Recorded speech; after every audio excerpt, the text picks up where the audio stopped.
I found my initial inspiration for writing the score that became the Lord of the Rings Symphony in the words of Professor Tolkien. Over the 4 years I spent composing the piece, his book was always open upon my desk. Tolkien's book has been translated into 40 languages in the last 50 years, and it's one of the most well-loved pieces of literature from the 20th century. So wherever you travel, there's people who are interested in Tolkien, and of course now interested in Peter Jackson's films and in our work, and so there's a real emotional attachment to it because we love the book so much, and the people that are performing I feel are also connected to it, and the audience hopefully as well.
As I travel to different cities to perform the symphony, there are hundreds of people involved in the performance. The concerts become cultural events. In Montreal, there are over 200 performers on stage. There is the Montreal Symphony Orchestra, the Grand Choir and Children's Choir of Montreal, the parents of the children, vocal soloists, production team, all played a part in producing what becomes a community event. The excitement of the performers and audience creates an energy that translates into the performance. That is the fun of taking the piece into different cities. Each place has its own spirit.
The screenplay of Peter Jackson, Fran Walsh, and Philippa Boyens, along with the visionary images created for the film, inspired everyone working on the project. In the case of The Lord of the Rings, everybody working on the films came together. It really was a true fellowship, and I would say the major theme of the work was friendship and fellowship. The movie is a sum of all of our individual efforts, creating something more than we could have on our own.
You're many dwarves, you're thousands of souls, and it's very rough and it should be very primal. And then on Monday, it just needs to be very aggressive.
Performing the Lord of the Rings Symphony in a concert setting allows the audience to enjoy the music from the films in a unique and personal way.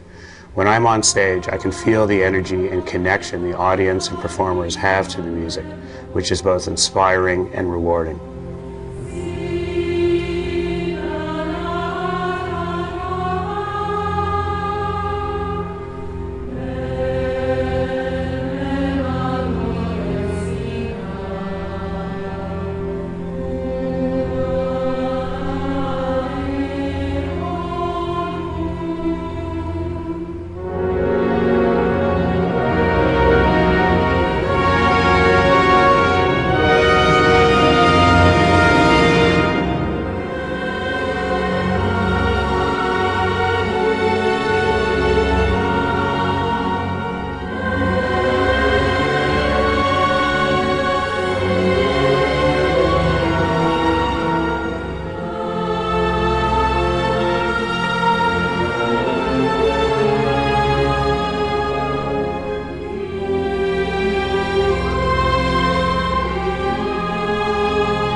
The Lord of the Rings is considered one of the most complex fantasy worlds ever created.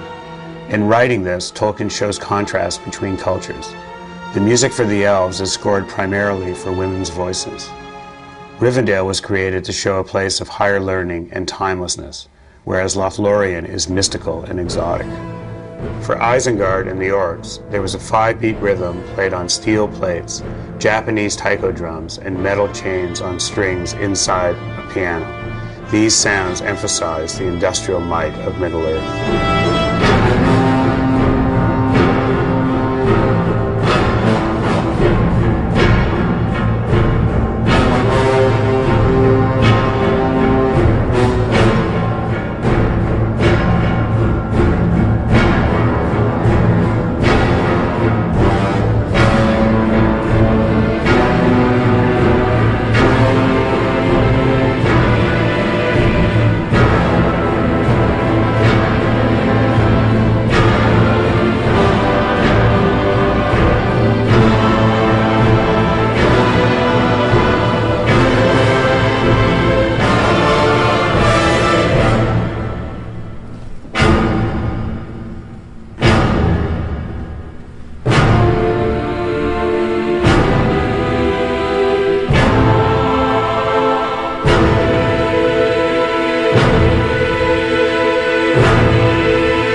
breaking of the Fellowship is a very emotional part of the Fellowship of the Ring. It tells the story of the tragic death of Boromir, Frodo's decision to go forward with the burden of the ring, and Sam's courage to stay with him.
For Gollum, who was once a hobbit, I wanted to bring an instrument along from the Shire. I used the cymbalum, a relative of the hammered dulcimer, to represent his slinking, warped way of moving. It has an agitato feeling, a quivering, which felt right to me for Gollum.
Playing the music from the films in a concert form naturally evokes the imagery from the movie. We thought that by using the illustrations of Alan Lee and John Howe, we would be able to enrich the program as well as show imagery that people may not have seen before. They are beautiful to look at, and when you hear the music, it takes you back to the scene in the film. Alan and John are both great Tolkien illustrators, and they created the beginning of the design for The Lord of the Rings. Most images are pencil drawings, but there are also color plates, and these illustrations shape the visual look of Tolkien's world in Peter's film.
The Lord of the Rings films tell a story, and the music describes the world surrounding that story.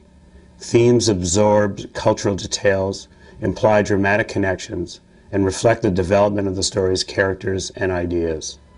There are almost as many themes as there are such elements. Over 50 leitmotifs are used in the piece.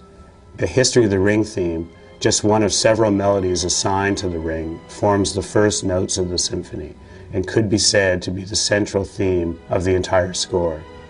It rises and falls in a breath-like pattern to give the ring a sense of consciousness and purpose. Themes interweave and develop throughout the symphony, existing in a constant state of flux. The bold fellowship theme is first heard in its entirety when the 9 heroes are assembled at Rivendell. It fragments as the fellowship is broken, then is gradually remade as the story proceeds towards its conclusion.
This is a concert piece based on over 11 hours of music that I wrote for the Lord of the Rings trilogy.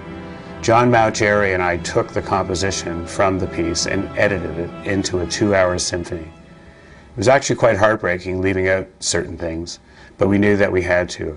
Our goal was to tell the story in a narrative way.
The essential thing is that we're dealing with a high level of musicianship. The coming together of myself as the conductor and the orchestra and the chorus, that all happens very quickly. It's only like in a day or two, and then the concert.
All of the singing in the symphony is using all the Tolkien languages, Quenya, Sindarin, which is the Elvish, and Andrunaic. There's Black speech, there's Dwarvish in Moria, there's Old English as well in Rohan. So by using the languages, I shaped the symphony actually to the 6 books of the Lord of the Rings trilogy.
The architecture and structure of writing the piece is such that moment by moment, bit by bit, you knew you were going to reach the iconic moment when the ring was going to be destroyed.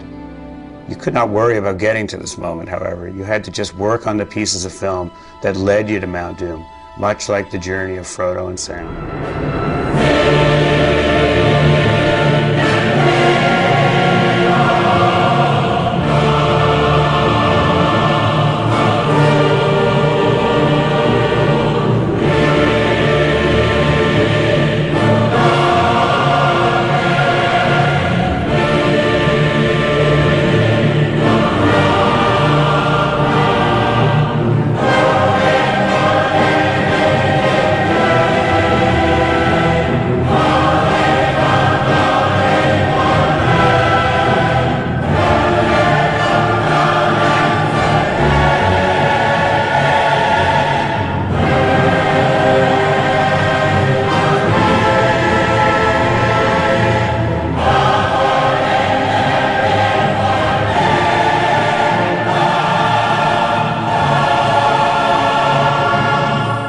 Though the symphony is a modern work, I composed it in a 19th century structure to give a sense of history.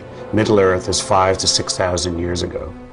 Peter and Fran and I wanted to create the feeling of opera in The Lord of the Rings and let the music play at the emotional heart of the story. Gestures and movement in the story and the music were created to reflect the beauty of classic opera.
As the hobbits have evolved through their journey, I also wanted to show a sense of evolution of sounds. For instance, the tin whistle, which represented the hobbits at the beginning of the story, becomes the sound of the flute as they return to the Shire in The Return of the King.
Being back in front of an audience is a fantastic feeling.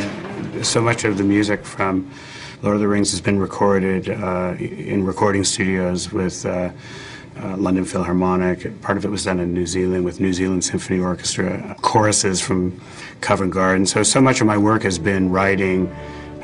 So to come onto a concert stage and play the music, it's really just for the sheer joy of playing music.